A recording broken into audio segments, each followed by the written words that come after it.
Hello everyone, my name is Clantis and welcome to the Clan. So without further ado, let's get into this video. Guys, thank you so much for showing some love in the previous video. Even though it was a little bit unusual to a style that I am doing on this channel, but I see many of you kind of like it where I react to something that was said in court.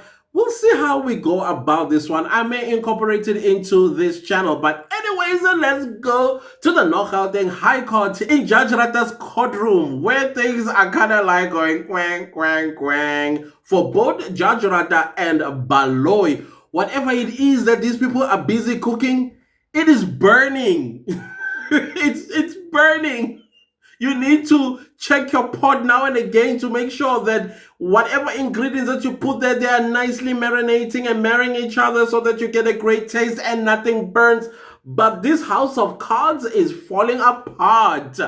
What do I mean by that? Okay, so the whole thing, the whole saga that caused what now looks like a postponement until tomorrow, where there was a standoff between Advocate Nisi and the witness, where the witness was denying some few things about communication of all the accused, and Nisi said no, it's in the record. And then one thing that I forgot to mention earlier, how Rata was trying to play it out as if the witness did not say that, by wanting to jump in and attempt to rescue the witness, but Mr. Mnisi stood his ground and he was talking over Mr. Rata. Rata even went as far as being so frustrated and asking him to learn how to listen. How do you do that to an old man like Mr. Mnisi? An old man telling him, that's just disrespect, period. And you are telling him the same thing that a witness already is trying to disrespect the officer of the court, that he must listen. And the officer of the court just say, listen to me, I'm asking you questions and you need to provide answers. You are not supposed to be arguing with me or asking me questions. But Rata wanted to argue in favor of the witness when he knows very well that his job presiding over this matter is to hear the answer from the witness by the questions that are asked by the advocate, right? It was not like that. But now let's go back to what actually transpired during testimony or cross-examination. We learned that, we learned in the trial, within the trial, that Ntanzi's two phones, one of the phones belonged to his sister, one of them belonged to him. They were seized when he was arrested on the 16th of June 2020, right? So I would assume that when the police seize things that they think would be evidence, guess what they do? They put them in seal bags, right? And then put them into the evidence room until such time like this one where the trial has begun. And then you can go now and unseal these packages if they are not going to be subjected to investigations like what is this witness is telling us. He says that these bags were sealed, he unsealed them, he even gave a seal number, and yet we had Stein who already came and told the court that he unsealed that evidence and examined those cell phones. Now, who do we believe?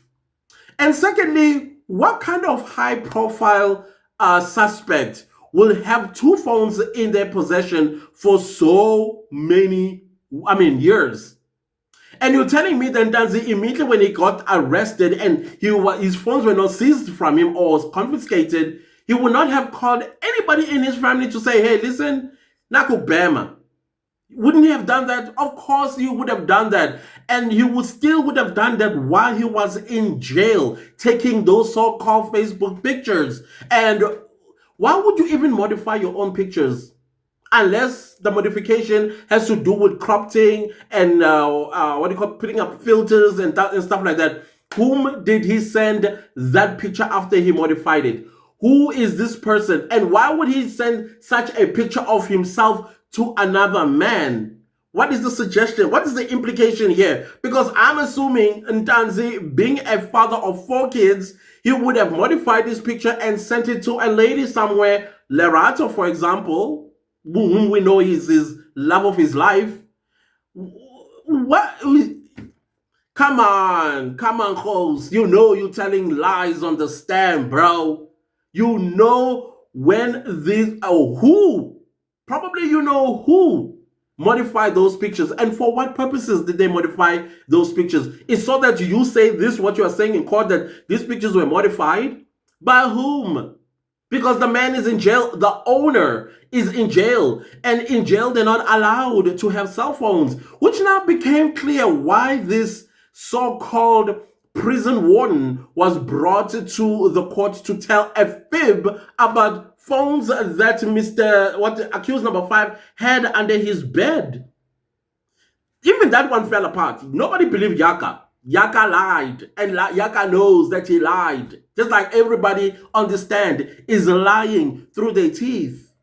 And it was quite interesting to hear this witness talking about cell phones that he did not seek legal permission to go into, like with Section 205. And then now today he says that no, all he did was analyze the phones, but he did not see any communication, or he was not supposed to do any communication. Kente, what were you doing in those cell phones? Because if you're going to link these numbers, you must also abstract what the conversation was about. Because we are in a murder trial. We want to hear the commissioning of the killing of Senzo Meyiwa. We don't want to know which cell phone links to which cell phone. What's the content of that conversation or communication from the phones or phone numbers that you analyzed? That is what we are looking for, so that we get to hear what was the plan or conversation in relation to this case that we are sitting and listening to all these lies. And I have a very big issue with Steyn not answering crucial questions. Instead of answering these crucial questions, he scapegoats on Steyn. Then we need to have Steyn understand, not Hose. Because Hose, from how it sounds like to me, he was given a document. Go study this document. You're going to speak on it. I don't know if there's brown envelope that is involved, because I keep hearing people say there are brown envelopes that are involved in this case. I wouldn't know. And I even seen some people even saying that Rata himself got a brown envelope, he sleeps with it. Those are the things that I've heard. I'm not saying they are true. I don't know. I wasn't there. But if you look like deeper, you have to ask yourself questions like, why are you behaving like this judge? Or why are you behaving like this prosecutor? Or why are you behaving like this, defense lawyer and stuff like that? The witnesses that have been coming. And here's the funny part about this cell phone thing that this Mr. brought to the court today. So to me, this is how it sounds like. He says that accused number 5 cell phone is under the name of Lungisani. And then Daza says, yeah, I do know a Lungisani, but it's not accused number 5. Lungisani is a friend of mine that I call on the weekends because I am allowed to make phone calls where I'm incarcerated. So Lungisani is the person that I call now and again. Then in my mind, I'm like, of course, prison phones or jail phones are intercepted. So somebody was like, okay, you need to listen to his conversation. Whom does he call often? And then we'll take that name, and then we are just going to cut and paste onto accused number 5 cell phone and say, yeah, accused number 5's name is Lungisani. It's not Ntuli. How obvious can these people be with the cookerization of this case? And somehow they think that South Africans are stupid. Maybe once upon a time South Africans were stupid. I wouldn't know, because I have not come across, well, I changed my mind because we have 30%ers. But most South Africans that I know are very smart people.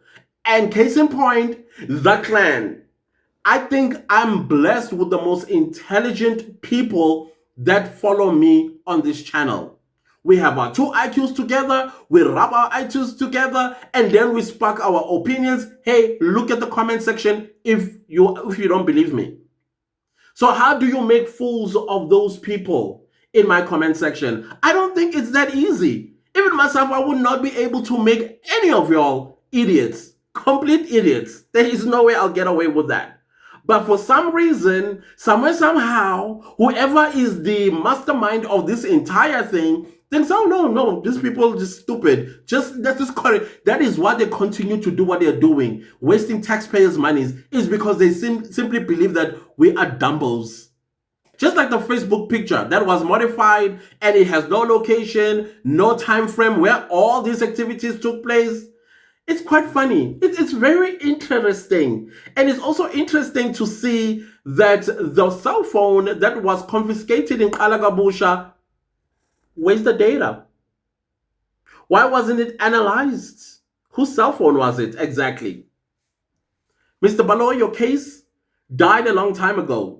Whatever zombie you have created out of this case, they're starting to fall apart. The pieces, everything is just falling apart because of decomposition. I don't know what are you trying to do here. So for me, what brought the chickens to come home to roast is when it was discovered that actually the cell phone number that the state says belongs to accused number 5 is actually not that of accused number 5, but it's of the real Lungisani, the one that Ntanzi communicates with on some weekends. So it turns out that this number is actually of the real Lungisani. Yeah, the one that Ntanzi calls often from jail. So it's going to be interesting how exactly I don't know, you know what? They say what you do in darkness will be revealed in light. I think it also says something like nothing is hidden and da. If you are a Christian that reads your Bible, I think it's in Luke 12, verse 2 to 3.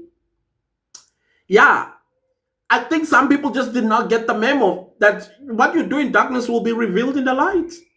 If you are doing something in darkness, we'll be seeing you on social media. Probably seeing you being handcuffed and blocking your head running. Stop it. Stop it. It's not going to work for you. It's going to end in tears. So I feel like Gininda, Baloyi, Jajarata, the witness on the stand right now, they were caught with their pants down today. That's what happened. Everything that was said by Mr. Gideon Hose was nothing but lies. False information, prosecutorial false information. Here's another thing that is interesting. People have been coming back to me and saying, listen, I listened to the whole testimony by Hose, and he did indeed say that all the accused communicated with each other. And then I just heard somebody also, I was reading the comment saying, SABC News at 7 does confirm that the witness did say that all 5 communicated, and he's denying that. So it's going to be interesting to hear the recordings in the morning. I cannot wait because I want to hear what happens thereafter when a witness is caught on his own lies. What happens? Does he get arrested immediately? Does he get charged immediately? What happens? Because he would have committed perjury.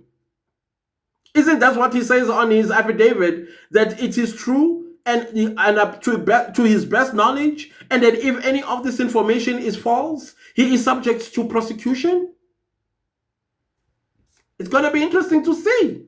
Call for 375 to also come to the fore and have the people that were with Senzo Mewa to be arrested, prosecuted, and convicted, because they are the ones that are correct to be in the dock today, not the 5 men that stand accused of killing Senzo Mewa. What a joke.